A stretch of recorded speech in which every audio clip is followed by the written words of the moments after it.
dan bentuknya cukup aneh dan sangat misterius. Misalnya di meja batu ini ya, dengan di atas semacam pangkal pokok dari sebuah pohon, kita akan mendapati ya beberapa umpak batu. Jadi di sini ada umpak batu, melainkan diduga lumpang ini merupakan bagian dari ritual persajian dan perdupaan ya. Kita tinjau dari segi artefaktual yang ada di nisan ini ya. Guys, jangan lupa like, subscribe, dan komen ya kan.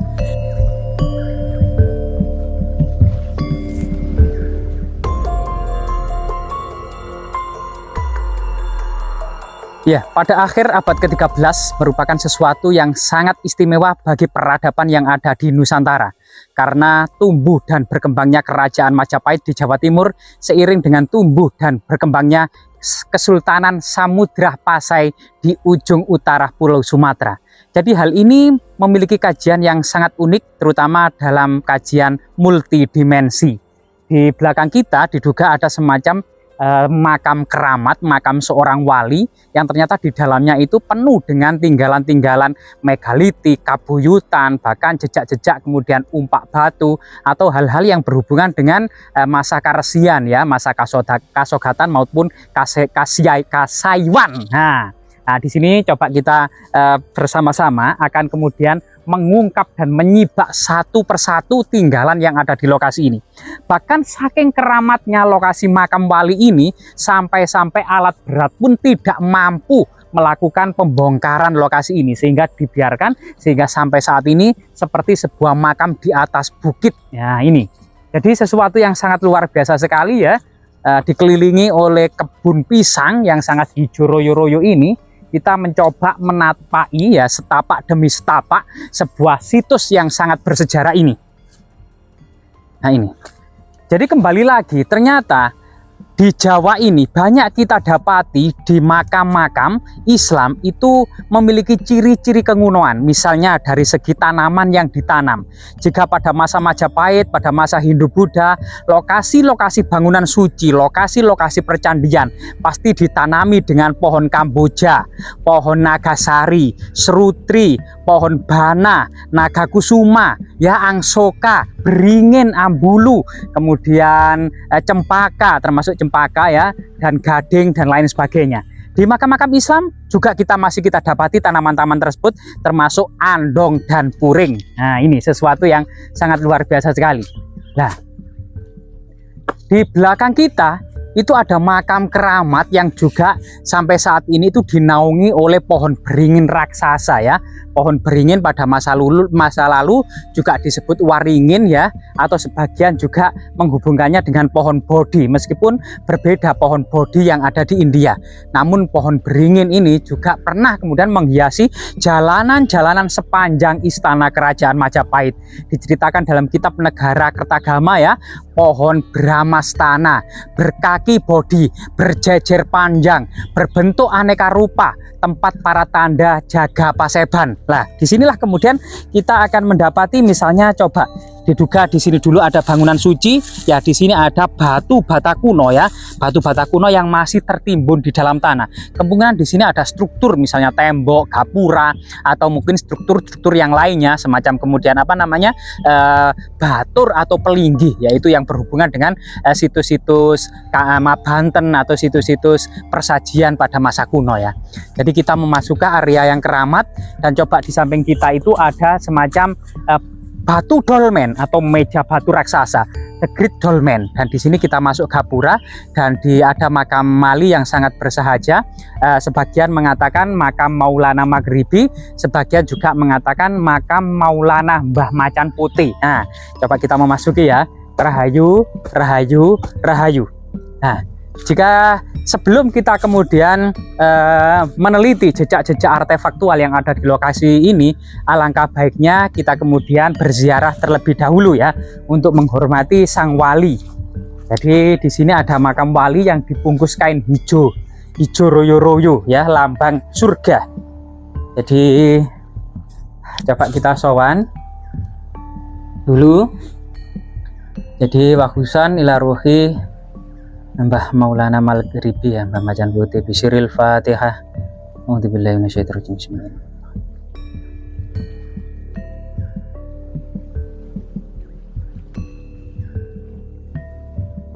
Iya, coba kita tinjau dari segi artefaktual yang ada di nisan ini ya. Ternyata seperti ini penampakannya teman-teman. Ternyata nisan bagian kepala ini entah sengaja dibuka kain putihnya atau entah sebab apa ya, berbentuk seperti batu alam tapi mirip dengan gunungan.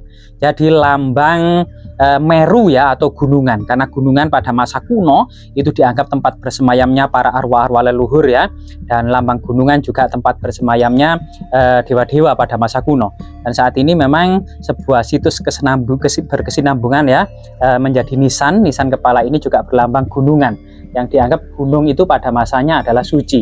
Sedangkan di nisan kaki kita akan bisa melihat nisan kaki di sini terbungkus kain putih, di dalamnya diduga juga merupakan batu berbentuk gunungan lancipan, juga ada kendi ya, kendi kecil yang ada di tengah tempat perdupaan ya, artinya banyak para peziarah yang juga kemudian membakar dupa persajian, selain sekar atau bunga-bunga wangi yang biasanya kita dapati ya. Tadi tradisi sekar menyekar bunga wangi ini sebenarnya tradisi yang sangat kuno.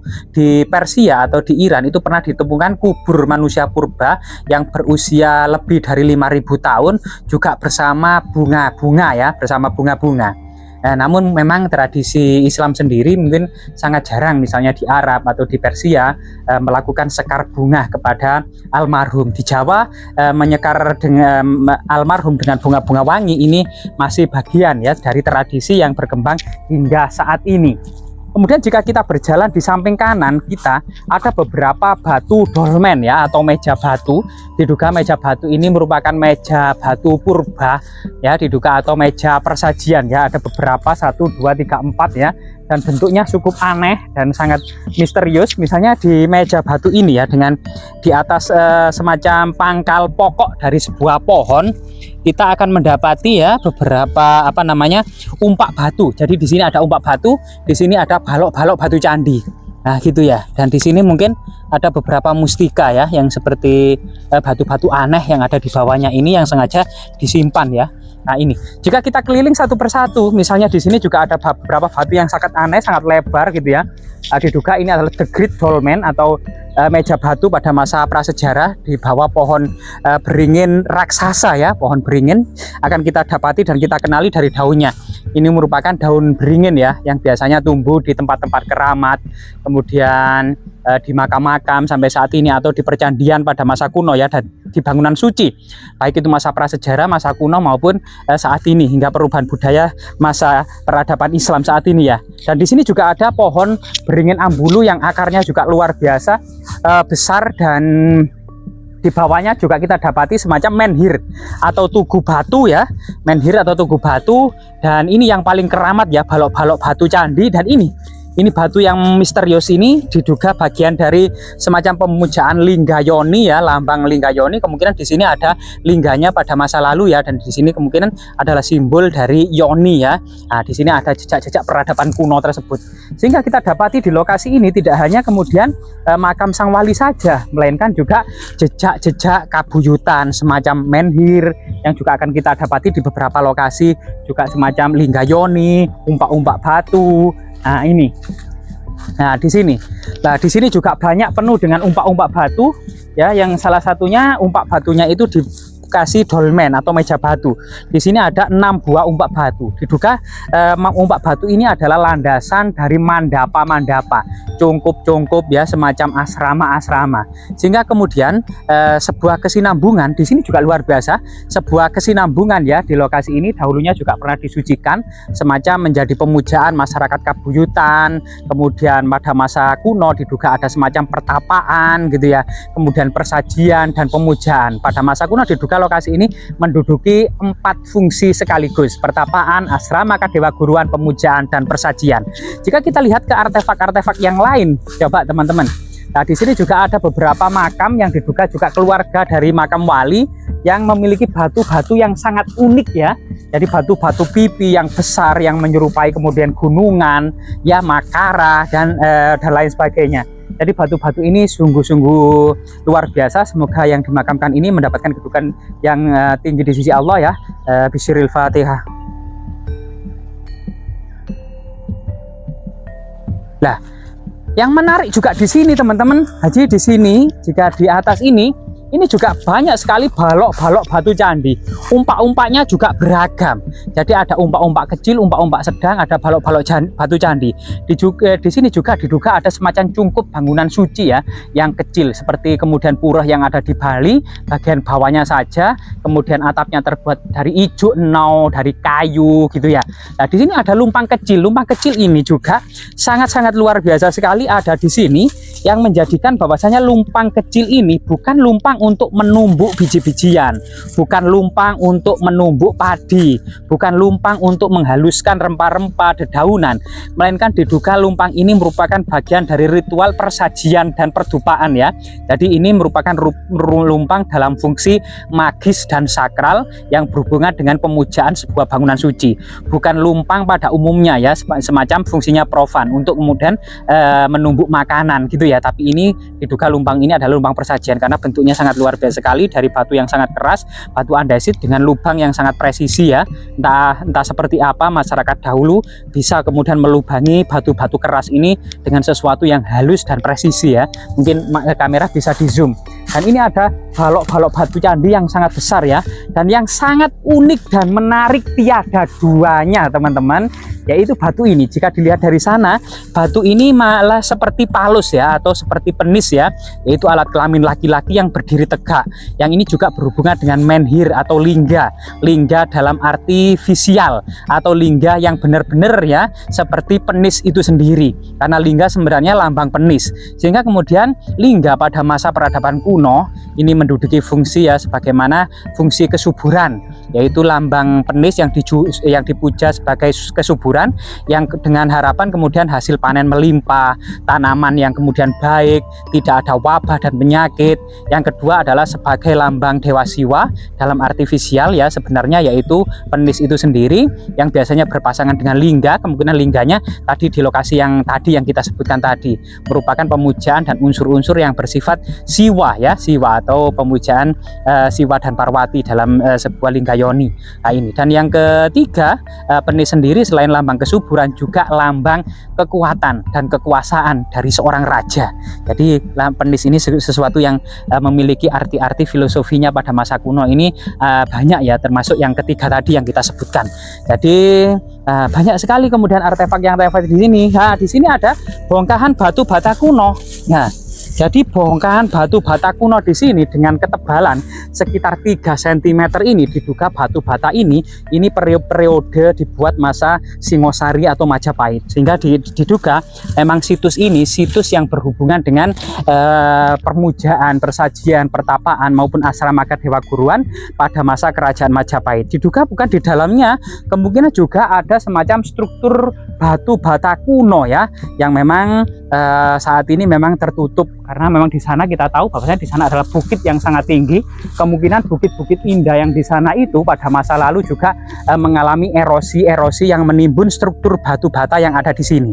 Sehingga kemudian dari sini, dari lereng-lereng gunung ini diduga sekitar 2 km menuju istana kerajaan Majapahit yang ada di Trowulan, di mana pemberitaan dalam kitab Negara Kertagama bahwasanya sehabis hujan Raja Hayam Wuruk senantiasa bertamasa ke timur selatan dari istana Majapahit, di seberang selatan dari Jalagiri gitu ya, itu mengunjungi Wewe, Pikatan, Candi Limo dan Siman untuk melaksanakan upacara prasetyan yang tidak pernah sepi. Jadi sangat ramai di desa-desa itu. Mungkin saat ini desa-desa tersebut berada di Kecamatan Gondang dan berada di Kecamatan Jatirejo saat ini ya. Masih ada di Dusun Siman di Jatirejo, Dusun Wewe masih ada di Gondang, Pikatan masih ada di Gondang, dan Candi Limo yang ada di Dinoyo ya. Ini merupakan sebuah situs-situs yang dahulunya pernah diinformasikan sebagai sebuah pusat-pusat upacara prasetyan. Apa yang dimaksud dengan upacara prasetyan secara detail Empu Prapanca dalam kitab Negara Kertagama tidak menjelaskan secara detail. Namun di situ ada sesuatu yang berhubungan dengan nilai magis dan religius, nilai-nilai kewiraan, nilai-nilai kesetiaan kepada kerajaan Majapahit ya, dari para punggawa, petinggi dan para bayangkari ya, pasukan elit kerajaan Majapahit.